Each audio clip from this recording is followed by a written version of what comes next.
my mother said, you're a member of the Chu family. Being a Chu, you have to get your PhD. Otherwise, you are considered uneducated.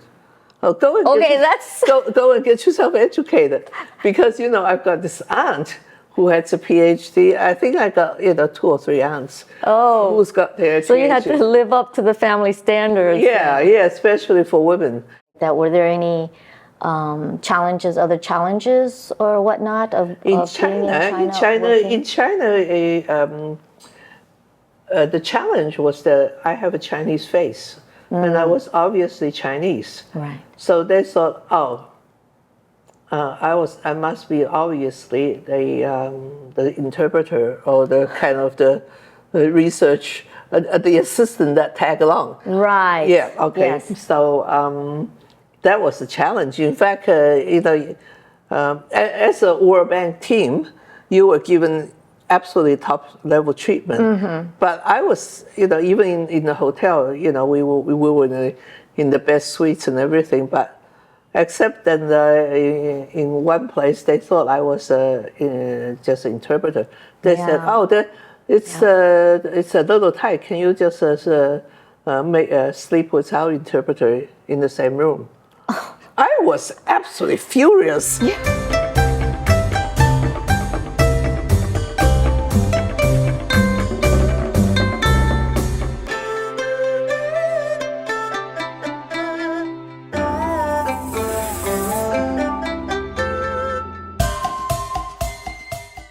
Welcome to the Old Asian Lady Show.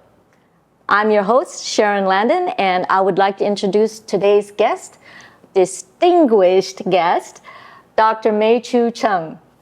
Dr. Chang, thank you so much for coming to have this conversation with me today. Well, it's a pleasure. Sharon, just call me Mae. Okay, great. Since we know each other, yes. Okay, great. So I wanted to go talk a little bit about your background. Now, you were born in Taiwan, and then you moved to Australia when you were very young. Well, I moved there when I was 11 years old. I just finished the 5th grade, not yet the 6th grade. So I went into the 6th grade in primary school in Australia. And I was the only Asian in class. In fact, when I said I came from Taiwan, everybody said, nobody knew who that was. I mean, absolutely no one.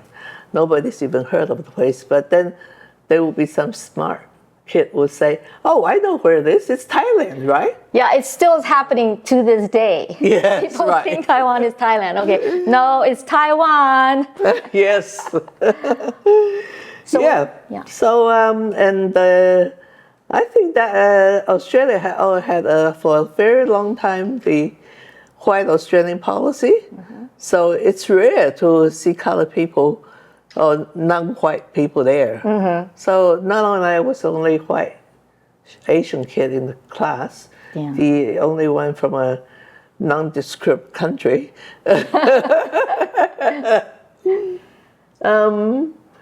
you get used to it. Yeah, did you have problems adjusting to life though?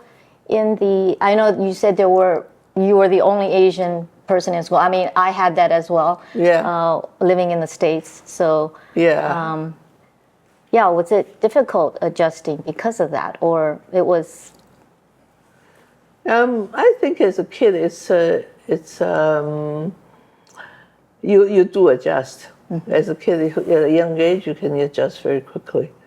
And I would say by and large, the friends, the kids, they were friendly, and teachers were very friendly. And in fact, because the math standard in Taiwan is like 2 standards above at least Australia. I know definitely over US. So they thought I was the smartest kid in class just because I've learned a lot of these math problem already. So you before anybody else. Yeah, you fit into the really smart Asian person at school, right? Yeah. But course, my English was zero. okay. I hardly I hardly know the alphabet. How long did it take you to get fluent or have Well, English? yeah, it took me probably a long time to become fluent, but I got used to. I was able to communicate, I guess, within a year. I wouldn't say fluently, but I was able to communicate. In fact, when I graduated, I remember the principal gave me a book as a prize for the most progressive student in class. Oh, really? Okay. Now I know that you got your degree, or you studied, got your PhD in bilingual education. Yeah. Was that something that you always wanted to do? I mean, because of what happened of moving to Australia and having to do that, or was there other things that you thought you were going to do or wanted to do when you were? Well, when I moved to Australia, I was always interested in languages. I thought, and then because I was pushed into learning a new language, so I decided I wanted to learn as many languages as I could. So I took up French and German in school, in high school. Not that I became terribly fluent either, but anyway, I took the classes. I did well in class, but I never really became fluent, in spoken. It was just high school French, high school German. Right. But I was interested in languages. Okay. Yeah, I took the usual French as my second language type of thing. Yeah. So actually, I was reading your biography, which I'll share with the audience a little bit later, but that you thought you wanted to be a writer or a novelist or something, and you... Yeah. Actually, when I was in Taiwan, that was the time of Chun Yao.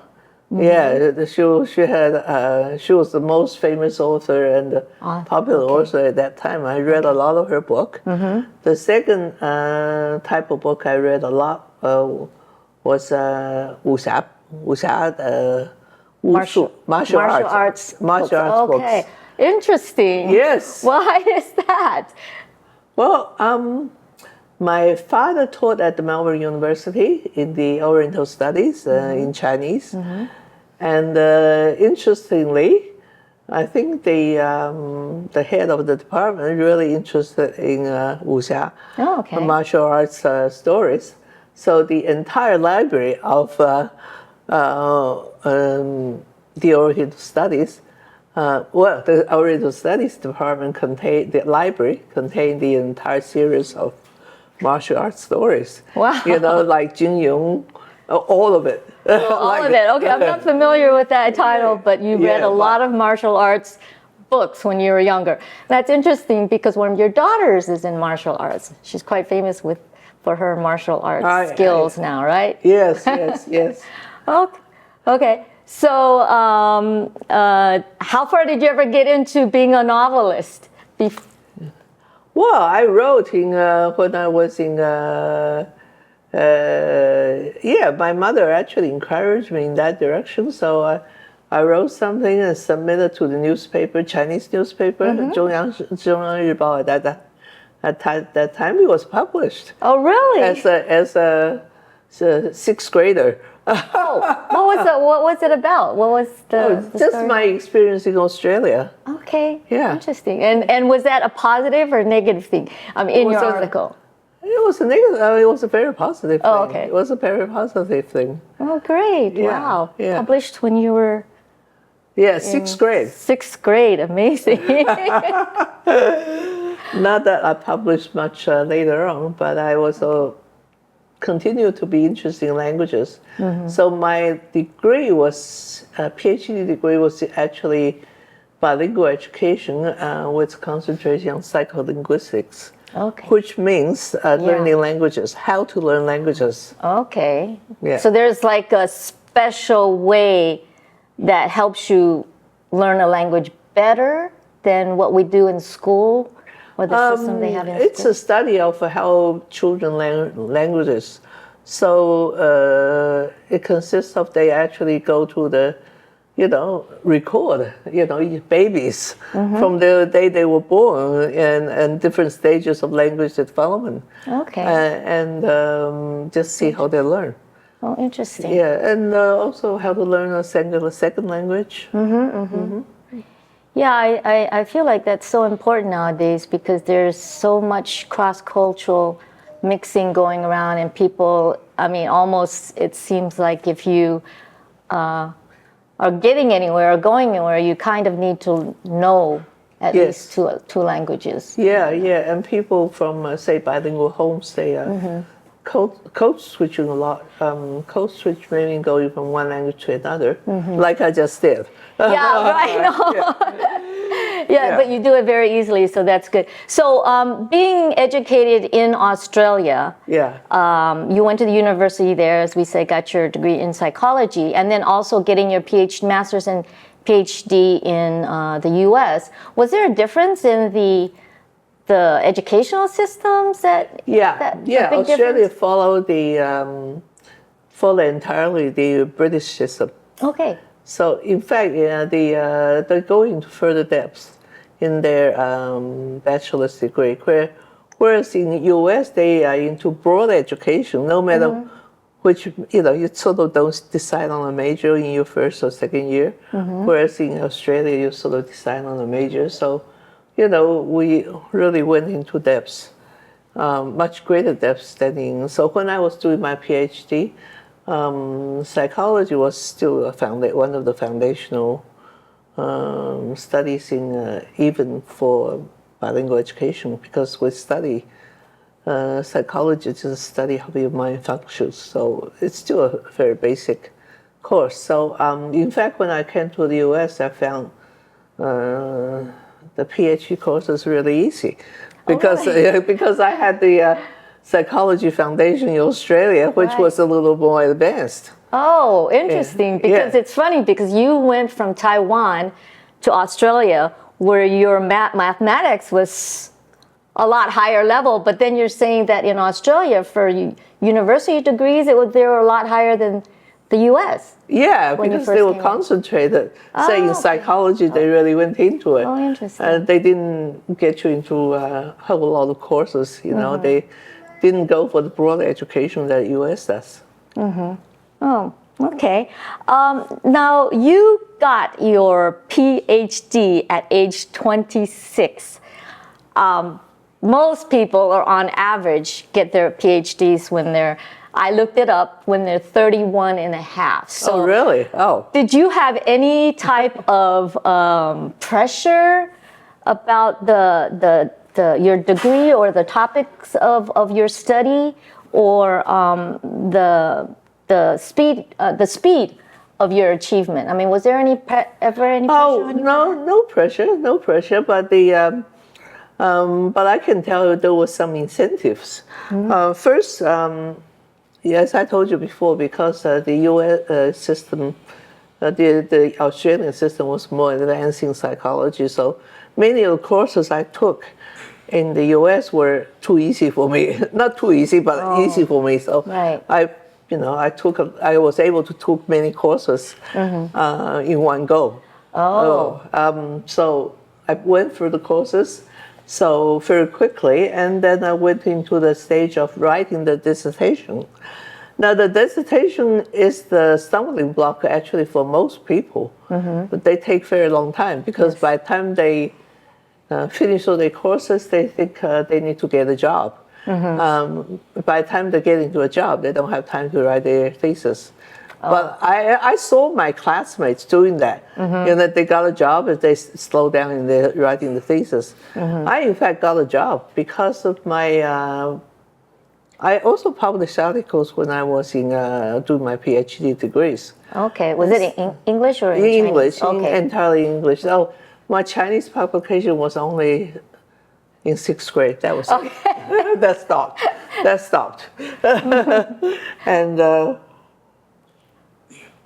by the time I published with my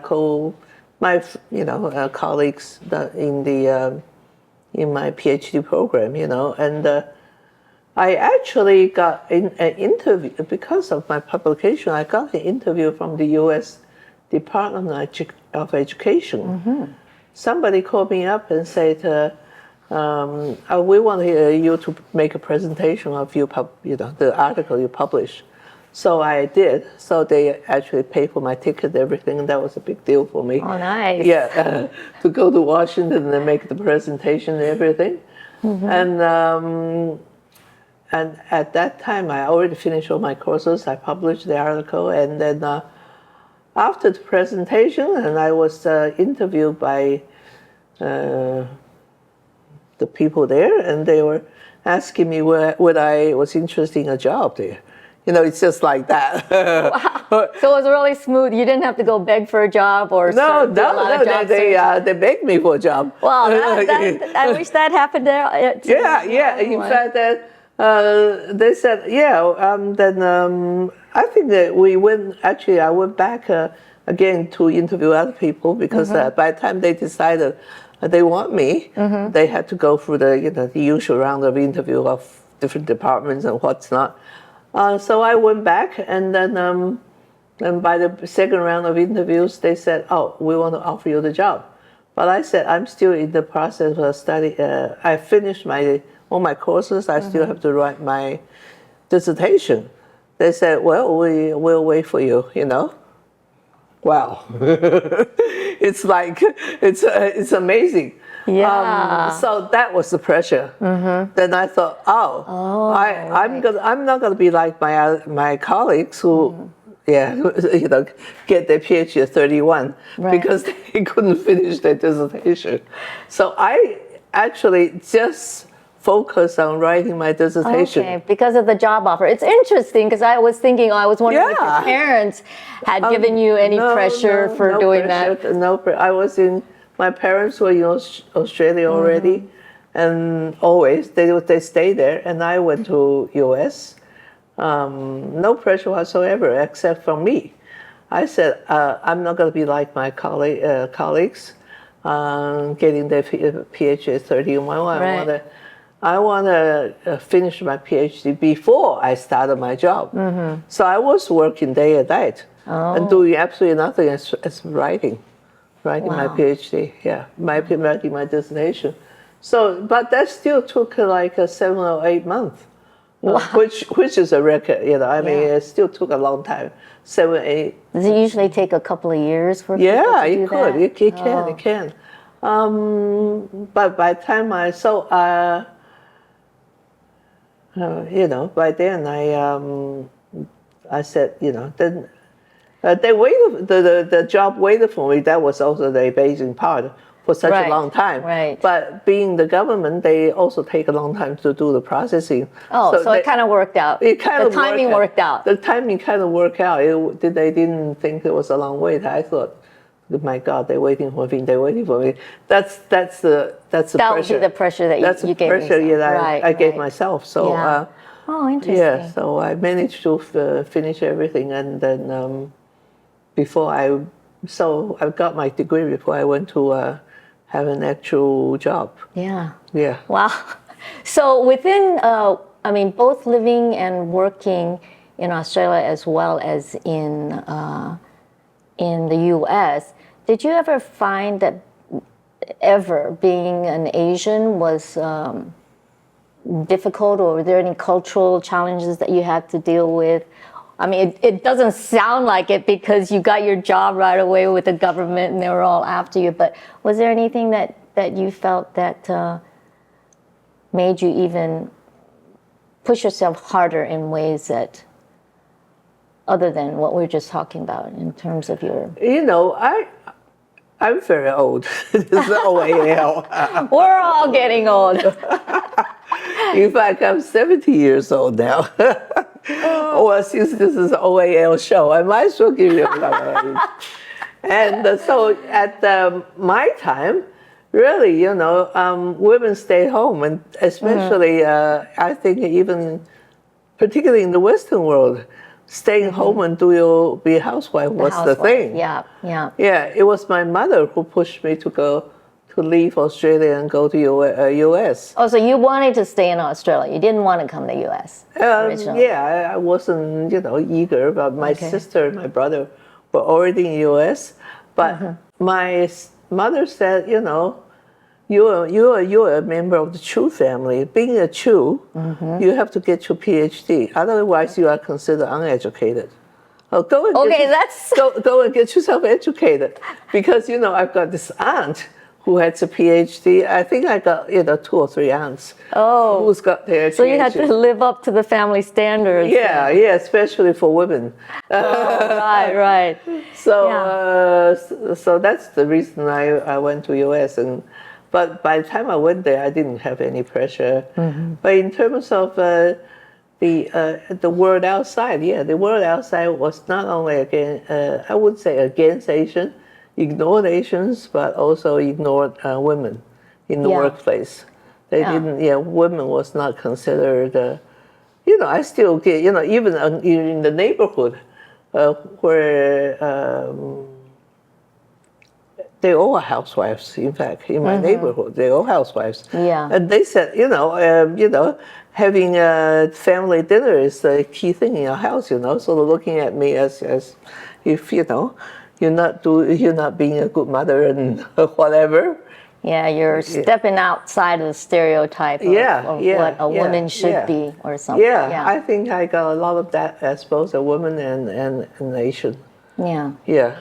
Well, it's changed quite a bit, but there's still a lot of that type of thing, in a lot of different places. But progress compared to when you were. Yeah, it's certainly, and I feel like because of that, I need to set an example and be a pioneer. In fact, I really, really set an example because after I started working for the World Bank. Right. Not that the World Bank is anti-Asian, not at all. But I was. It took me a long time before I got sort of a tenure position. But anyway, I started off working on China. That was first for a Taiwanese. Oh. Because at that time, we were at war, so-called. Right. Which we didn't fight, but we were at war with each other. And so from Taiwan, if you went to mainland China, that's considered treason. It's that bad. It was in the 1980s, I think. Yeah, that you went. Okay, it was right around the time that Cultural Revolution. So it was finished though around that time, but everybody was still under the. If you look around the street, everybody wore the Mao suit, like the uniform. Right. In the gray the gray suit. Nobody wore anything else on the street. It's all the same. Yeah, and just after the Cultural Revolution, and when I went in, they had to ask me. Yeah, well, obviously I was Chinese, the Chinese face. I had to fill a lot of extra forms about whether I know anybody in China, had any relatives. So I had to write them down. Oh. In fact, because I had my mother's sister there, so I actually got to see them because I wrote them down, and they brought them to see me in the hotel. Right. Yeah. So it was the separation because your family was in Taiwan. So during the war and all of that stuff, there was no contact with. No, none whatsoever. Yeah. At that time, it was not allowed at all. There was no. If there were any contact, they go for Hong Kong, U.S., whatever. It's like for them there. If they had any contact outside, especially during Cultural Revolution, you would be considered. Having enemy, some in cohort with the enemy, you could be severely punished. Right. So aside from having to do all the paperwork that allowed you to and answer all these type of questions and stuff like that, were there any other challenges or whatnot In China, the challenge was that I have a Chinese face. And I was obviously Chinese. Right. So they thought, I must be obviously the interpreter or the kind of the research, the assistant that tag along. Right. Yeah. Okay. Yes. So that was a challenge. In fact, as a World Bank team, you were given absolutely top level treatment. But I was, even in the hotel, we were in the best suites and everything. But except that in one place, they thought I was just an interpreter. They said, "Oh, it's a little tight. Can you just sleep with our interpreter in the same room?" I was absolutely furious. Yeah. At that time, I started bursting like I was, using the worst words you can hear in Chinese, and shouting almost. Right. Because I was so angry. I said, just because I have a Chinese face. But I'm a World Bank team. Not only that, I'm kind of a leader of the team. Yeah. Yeah. So I feel like that type of thing happens still now a lot. Yeah. Maybe as not as drastic as what happened with you before, because I also have had experience working in China or in Shanghai. I was at the Portman Hotel, and I was with my girlfriend, and I just happened to be playing with her son or her, and somebody mistaken me for the ayi or the maid, and I was upset at my girlfriend because I'm thinking, how come you didn't sign up for me? So it's the sense of identity and the way that people see your external. Well, at that time, everybody on the delegation, they were white, of course. Yeah. But I mostly male. Okay. All male. All male. In fact, all male. So I was obviously being a maid, I experienced that in the U.S. When I was in the U.S. Department of Education, I was already the team leader, and I visit, different projects in the country. I stay in the Westin Hotel, one of the premier hotels in Los Angeles. Yeah. And then I went for a swim, and then this maid come up and look at me as if I was the maid. Right. Well, anyway, I guess that could happen. But that's China. Yeah. But I tell you, in other countries, after China, I was sent to Pakistan.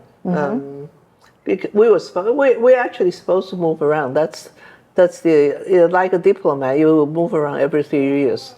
That is World Bank is like the United Nations.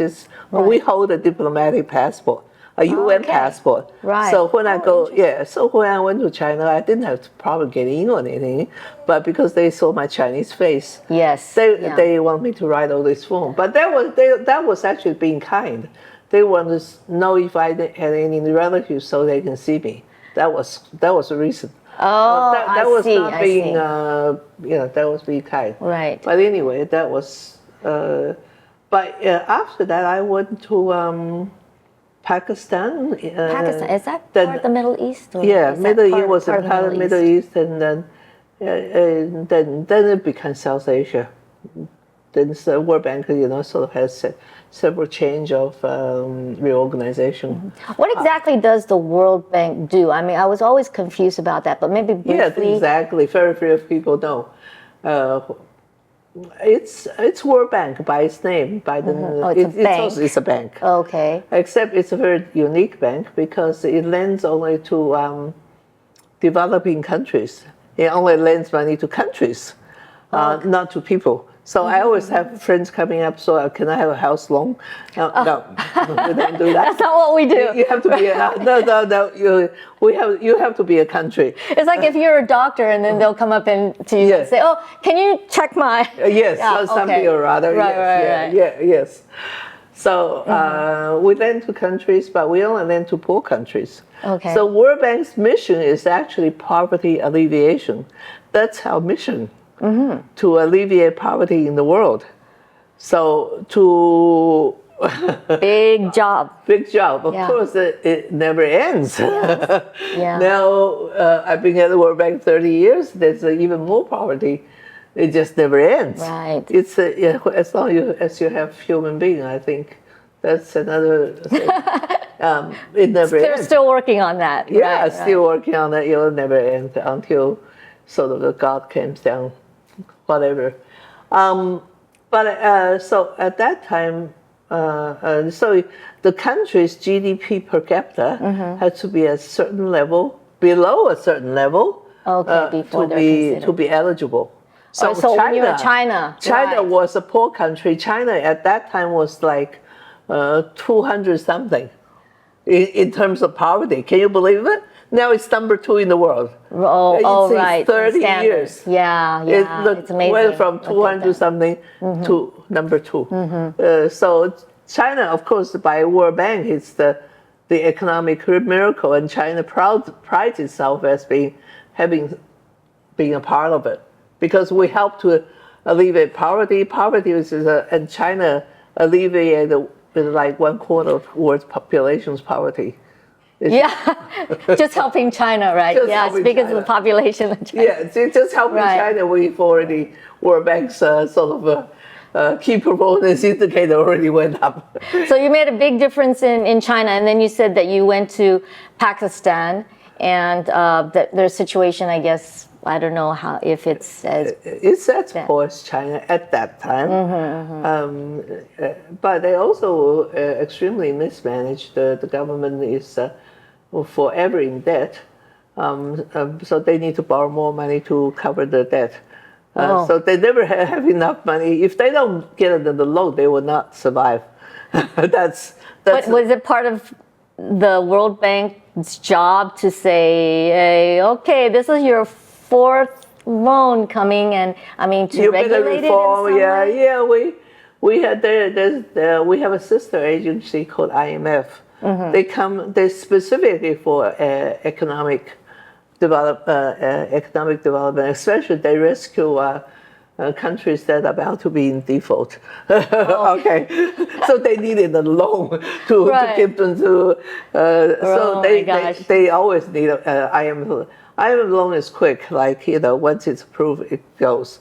Our loan is very, very slow because we do development work, economic development covering everything from infrastructure, transportation, to education is one, and health, nutrition, social security. So they have to have progress, show progress. If they get a loan from World Bank, something has to happen. And you're able to see improvement. Okay, that's part of the mission. You have to show some progress before we release next tranche of loan. Right, okay. That sort of thing it does.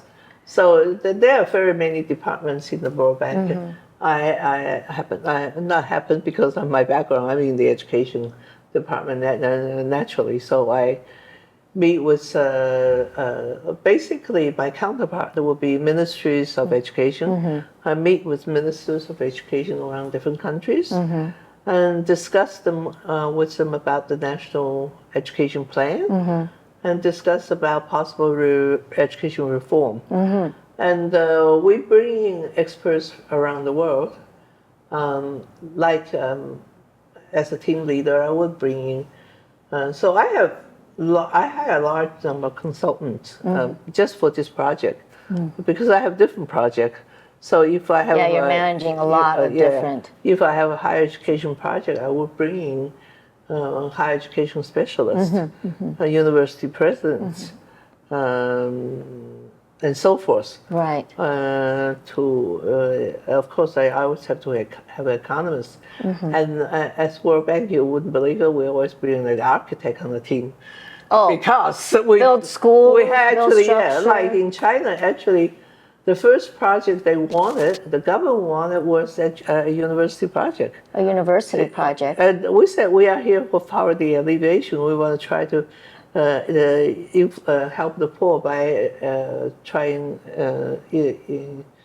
increasing primary schools. They said, Okay, and they wanted to start with the university. They said, oh, no, we don't have to start with university. Okay. They said, they realized, they actually said this, they said, we know we are behind other countries. That is because we don't have scientific progress. So we have to start at the top. We have to make out, and they selected 10 key universities as the first project. The Tsinghua University, the Beida, all the key, around the country, basically. They start with the 10 key university, the most famous that everybody knows. And then they started the provincial key universities.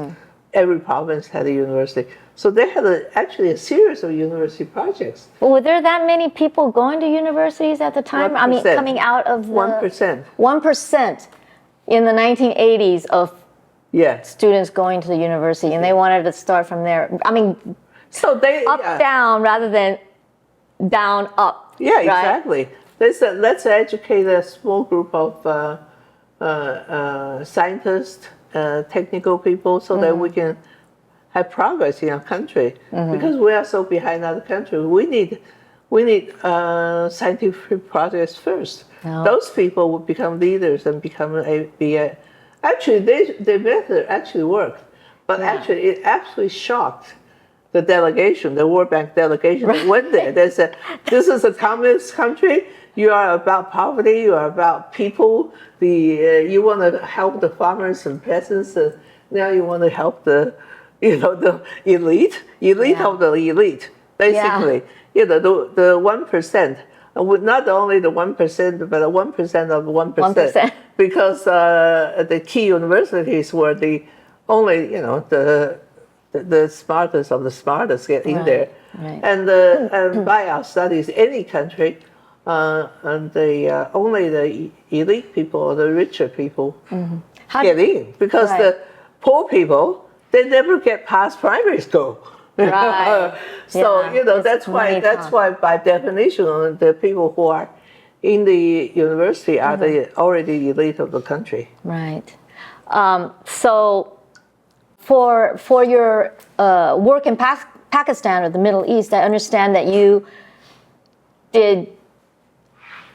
had a hand in quite a significant change over there in terms of not only about World Bank, but in terms of women's image in the Middle East, which is quite different than in the West. Yeah. Even in Asia. Yeah, like in my days, I thought I was sort of a pioneer, but little did I know I was truly a pioneer in the Middle East, because those are Muslim countries.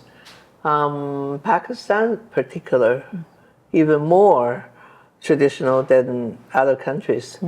Like if you go to, say, Balochistan, one of the provinces, you think you are in the 15th century or 16th century. Oh, really? Yeah, women are covered their face completely in black, and you can see a slit of lace covering the eyes. The rest are all covered. I don't know if it's still like that. It's still that. I mean, I think in Muslim countries there are still women that wear the. Yeah, if you go to Yemen like that, But I think a lot of the women now in those countries are really trying to stand up and say, why is it that we have to do that? So there's some progress, but I would say for that. Yeah, well, in Pakistan particularly, I would say, I myself claim progress in like in Balochistan, this is one of the 4 provinces there, which is most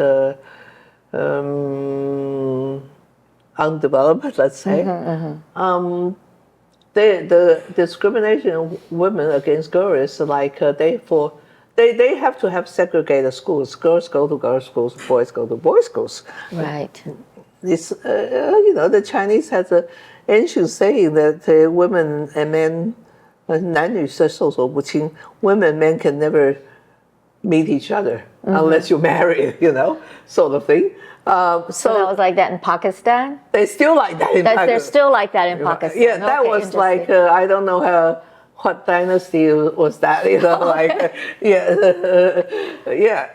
a couple thousand years back, hundreds years, but they still like that. So it was really amazing. I was like, I feel like I was winning a time machine.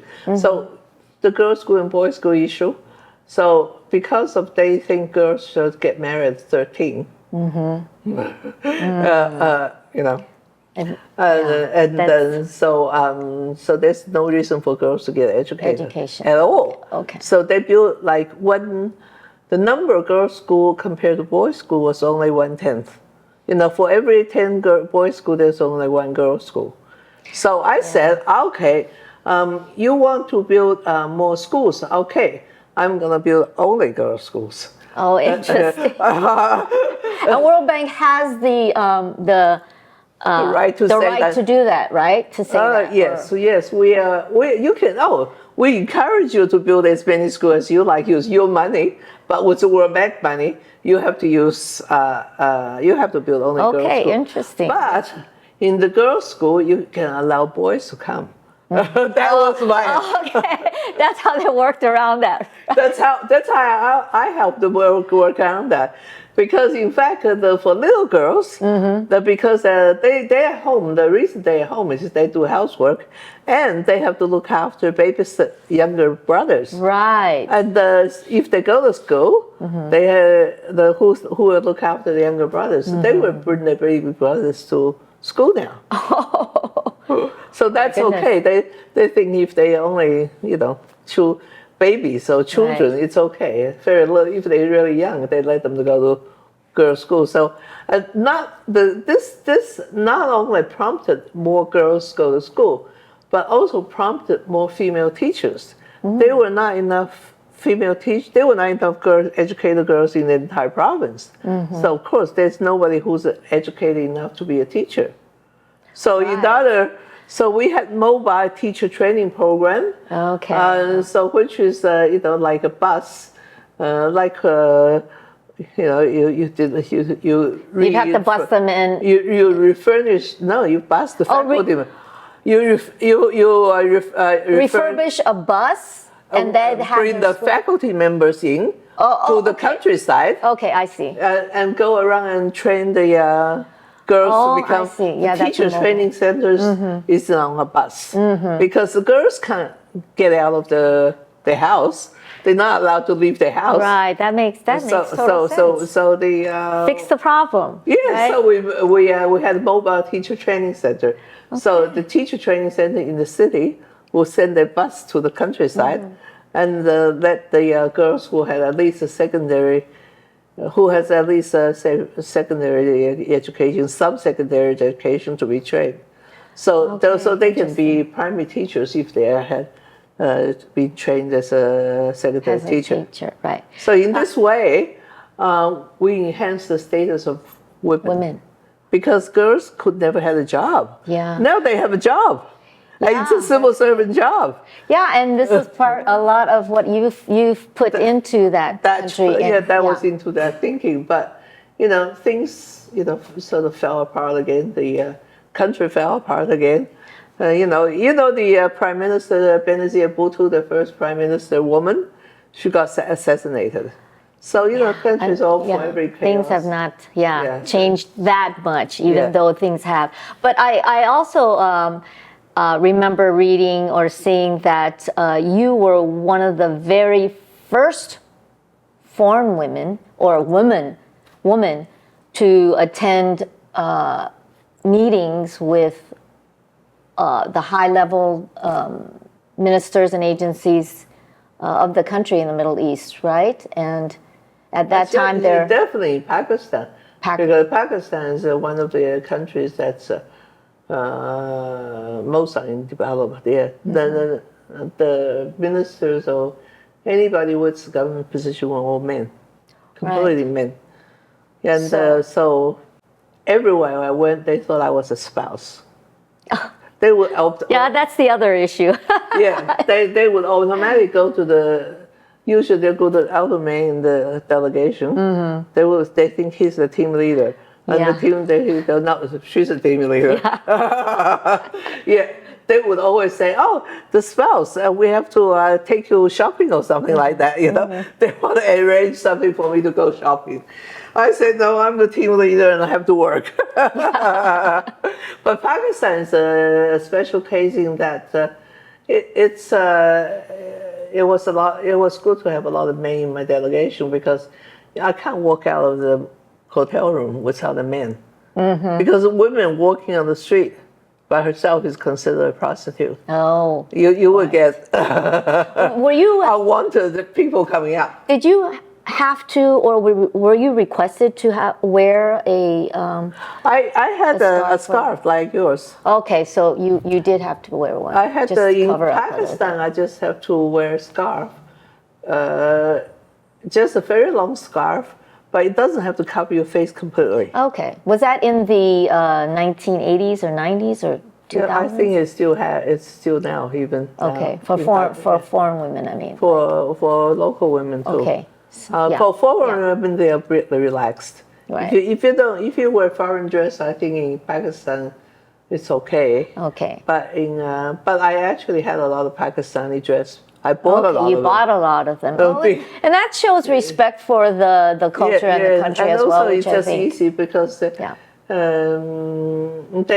because if you wear a foreigner to go in there, you definitely have to cover your knees. So I have a lot of long skirts. Right. So now that we've talked a lot about your business life and with World Bank, I just want to know if you can share a little bit about your personal family life. Well, when I was going to my sister, I lived in Boston. I was going to my sister in Virginia for the Christmas, and my roommate was also going to her sister's house in Connecticut for Christmas. Her sister's husband was actually studying at Yale at that time. So we took a train together since it's on the way. And just basically at the almost near the train station in Connecticut, she said, why don't you just get off and spend the night at my house, sister's house, and celebrate first before you go to your sister, since you have nothing to do. I said, yeah, I have nothing to do, absolutely. Why not? Just get off. At those times, it was, free as a bird. My roommate's brother-in-law met him in Chinatown, saw him walking around alone, said, poor thing, why are you alone? He said, well, I'm supposed to meet up with somebody. But in those days, there were no cell phone. Right. So the other guy just disappeared. Don't know where he went. How to contact him. So my roommate's brother-in-law said, why don't you come to Connecticut and spend Christmas rather than walking around in Chinatown? Poor thing, So he got into his car, his own car. So he followed the brother-in-law to the trains to his home. And the brother-in-law said, oh, it's midnight. I have to go and pick up my sister, my wife's sister. Why don't you come with me? So he said, okay, I got nothing to do. I will go. So he got into a car, and that's how we met. That's how we met at the station. Right. So it was totally coincidental because you hadn't planned on being there, and he hadn't planned on being there. Yeah. And I think he was. He said to me, it's fate. It's fate or destiny that you guys. Right. Yeah. That he offered to take me to Virginia in his car. He said, I am driving there I'm on it's completely on my way to. He was studying at University of Virginia. He said, oh, your sister's place is completely on my way to. I don't know. At that time, I was totally naive a little bit. Naive, and also. He was driving a BMW. I thought, he seems safe. Yeah, seems safe. Yeah. So I just say yes. Okay. So it was a very long drive. So we talked a lot, and got to my sister's place. It was a very long drive. From Connecticut to Virginia to my sister's house. She lived in Sterling at that time, Northern Virginia. So it was also late at night. So So he stayed in the basement, and I stayed upstairs. And then next day he said, it's destiny. So he was love at first sight. And he said, you have to marry me. This is fate. Gosh. So this is the second day that he had met you. I mean, yeah, right? pretty so, much. He proposed. Oh, so he wanted to get married. My goodness. And what did you say? I said, you're crazy. Yeah. But anyway, we parted, and I gave him my telephone number. So from Virginia, he called me every single day. Oh, boy, when I was serious. in Boston, by long distance. There were no cell phone those days, and those days long distance call was not easy. It was a little bit expensive. Oh, he has a BMW though. It's okay. So that was how he kept on calling for like a couple months, and then he said, okay, after this I'm gonna go home, go back to Taiwan unless you marry me, because I don't have a PR. You guys got married because he needed a PR.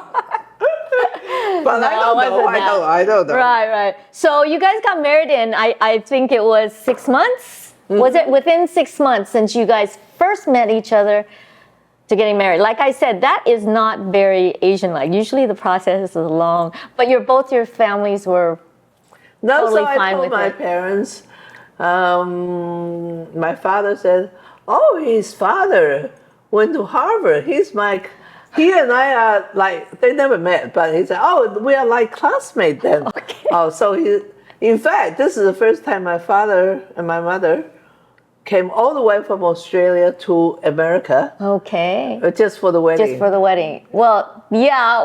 And his parents, his father already passed away. His mother also thought was proper. Proper. 门当户对, Right. Yeah, we're perfectly matched, I guess, perfectly right? matched. Yeah, perfectly matched. Okay, so you both got married, and did you? And then at the time, I think you were still studying. Yes. You hadn't gotten your degree yet. And then after you graduated, you got a job. Was that with World Bank, right? No, that was with Department. Oh, right, Department. We got married, and he supported me through my PhD. Okay, great. After we got married, because he got a job in Boston, and actually in New Hampshire. It was on the border of Boston. And digital equipment. Oh, that was a very big, very large, very big company then, but it's dead now. It was like as big as IBM at that time, but it's called Dept. But it's no longer exists. It's dead. Your husband was working for them, is that right? Yeah. Okay. So he supported me through the PhD. Okay. And that's how I got my dissertation written. That helps a lot to not have to worry about anything. You can just focus. Yeah. You had your husband there at the time. That's the time when I was in the dissertation stage. I got the interview and everything. Okay. So with that, you guys obviously had a couple of daughters, right? After a few years, I think. Yeah, after 6 years we had. After 6 years, you had your daughter. Yeah. Now, how are you able to balance your work life and your family life? Because it's always the case with women that are in the business that they have to make certain choices and things like that. And how did you balance your family life with your work? Yeah, it was not easy. Of course, the first thing we did was to get a nanny. But the thing is, we got a nanny even before we had children, because Okay. we got married. When we got married, I told my husband, "Look, I gotta work. I'm not a stay-home woman, you know. Housewife, stay-at-home housewife, right? Yeah, not right. one of those types. Yeah. That he said, that's why I marry you. Oh. So I like strong women. I like, yeah. Yeah, but you were really upfront there with him. I mean, it was the same thing with me as well. And then Yeah. so as far as the housework concerned, we have to do half each. Okay, and you cook for 3 days, I cook 3 days, and the 1 day left we go out. Okay, but that never worked out. That never worked out. That sounds exactly like my story. Okay, yeah, we take turns. I'll do 4 days, I said, and he could do 2 days, but we definitely had to have a date night. But that didn't work out either. It just doesn't work that way. But you have a nanny or so we said, okay, we had a nanny. So we hired a nanny. Yeah. Because not for the babies, it's for us. We couldn't live like that. So we hired a nanny since both of us worked. So you know. Yeah. So our salary went to the nanny, which was how we lived. So we had a nanny even before we had babies.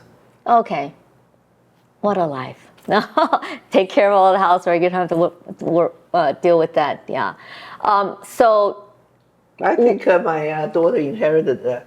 Yeah. So that's what I was going to come up to, is that you have two beautiful, talented daughters now, and they both have very different jobs and very different than what you have. So as a mother or as a professional woman, how do you feel, or what do you think about what they are doing towards empowering women in this, I can say, this decade, or in these times compared to when you were? I mean, it's a very different world now. Very different world now.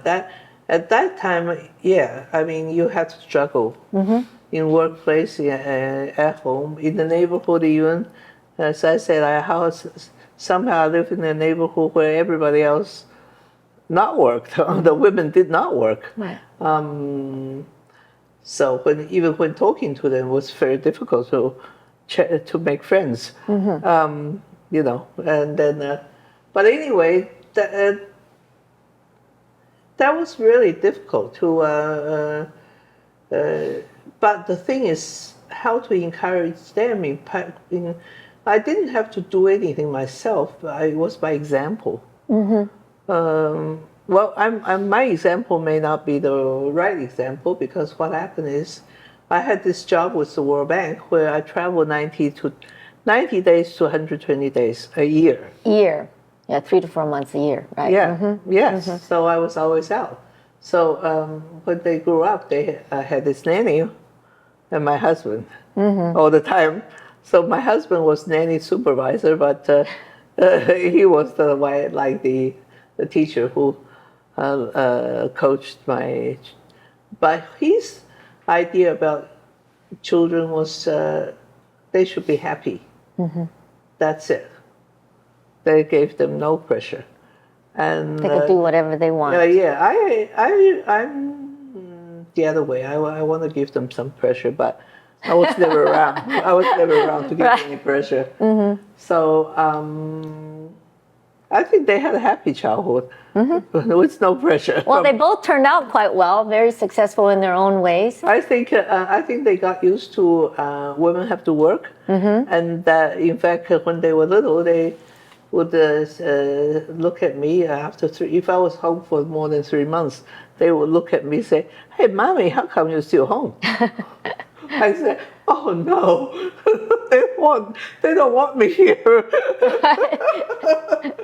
But anyway, they got used to me leaving every 3 months, and I just got used to seeing them every 3 months.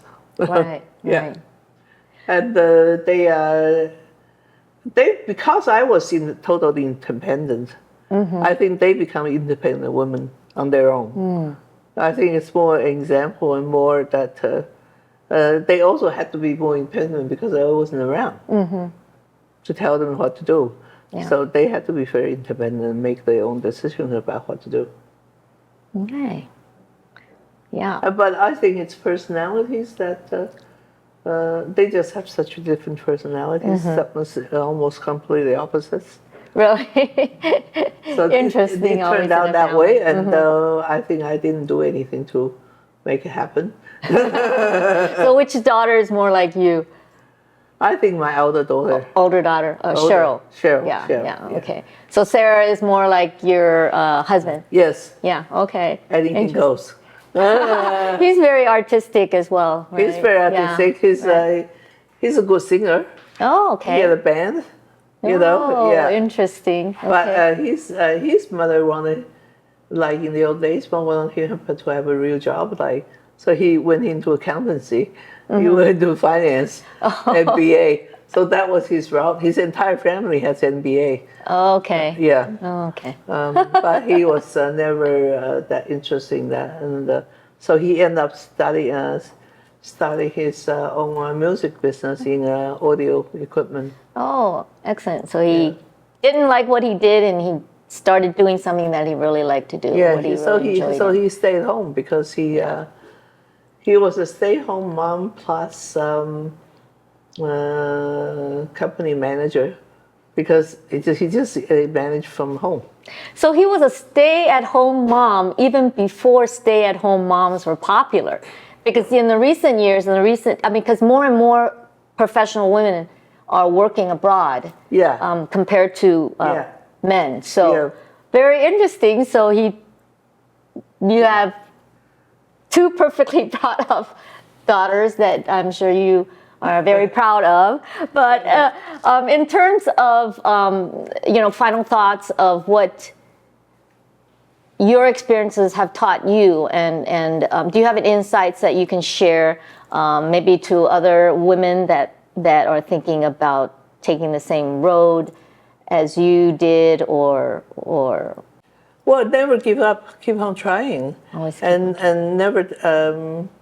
I mean, one of the key problems in my work life, even as more women got into the workforce, was women was always. You can be in the workforce, but you were not in the upper. It's fair. There was a very big glass ceiling. Exactly. In my days, definitely. In my days, there was a lot of you can get to a certain level, but never up. But even that time, my Korean boss, I had one Korean boss, said, I really like Shirley. She's a secretary. She's really good.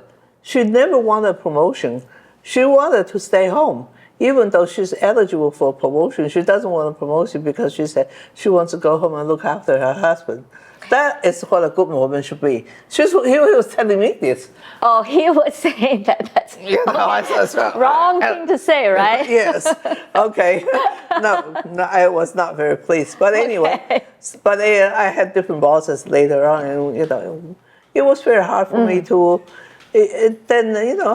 Certainly it was very hard for me to get ahead as I was trying to get promoted and all that.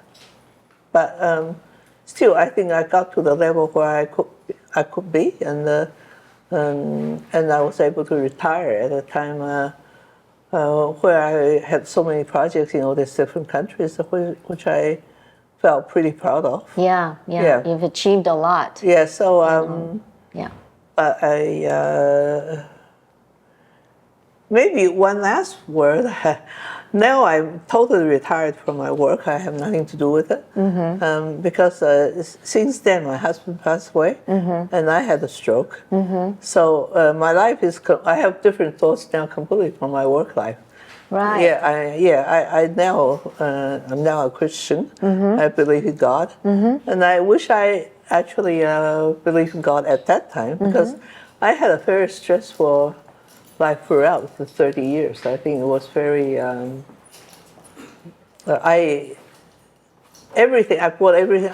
felt I had to do everything myself. Even when I was leaving my job, the one who was taking over my job said to me, look, you are doing 3 people's job. I don't know how you manage. So I was doing. You're a woman. You can do that. Yes, a lot of women do that, right? Juggle things. Yeah, I was multitasking. Yes. As a rule, you know. So many people said that to me actually. How come you manage to do so many things at the same time? Yeah. But I got used to it. But that brought a lot of stress on me. Yeah. And I wish that I had a sort of a spiritual side to me that I could go to. Well, it's never too late. So, you know, you can still enjoy. You can enjoy yourself now. You've got this spiritual backing. You can know that you've done a lot through your career and your life, and you're here to enjoy. And that I think I actually thank God that my daughters have grown to be, you know, perfectly strong women on their own. Yes, they definitely are very strong. Without me. Okay, so anyway, Mae, thank you so much for joining us. If anybody is interested in learning a little bit more about Dr. Chang's background, we have her biography here. You can find it on Amazon, and it's called Mae Chu Chang, Empowering Girls in the Middle East and Beyond. So thank you so much for joining us today. This is Sharon Landon signing off from Old Asian Lady Show. We'll see you next time. Bye-bye.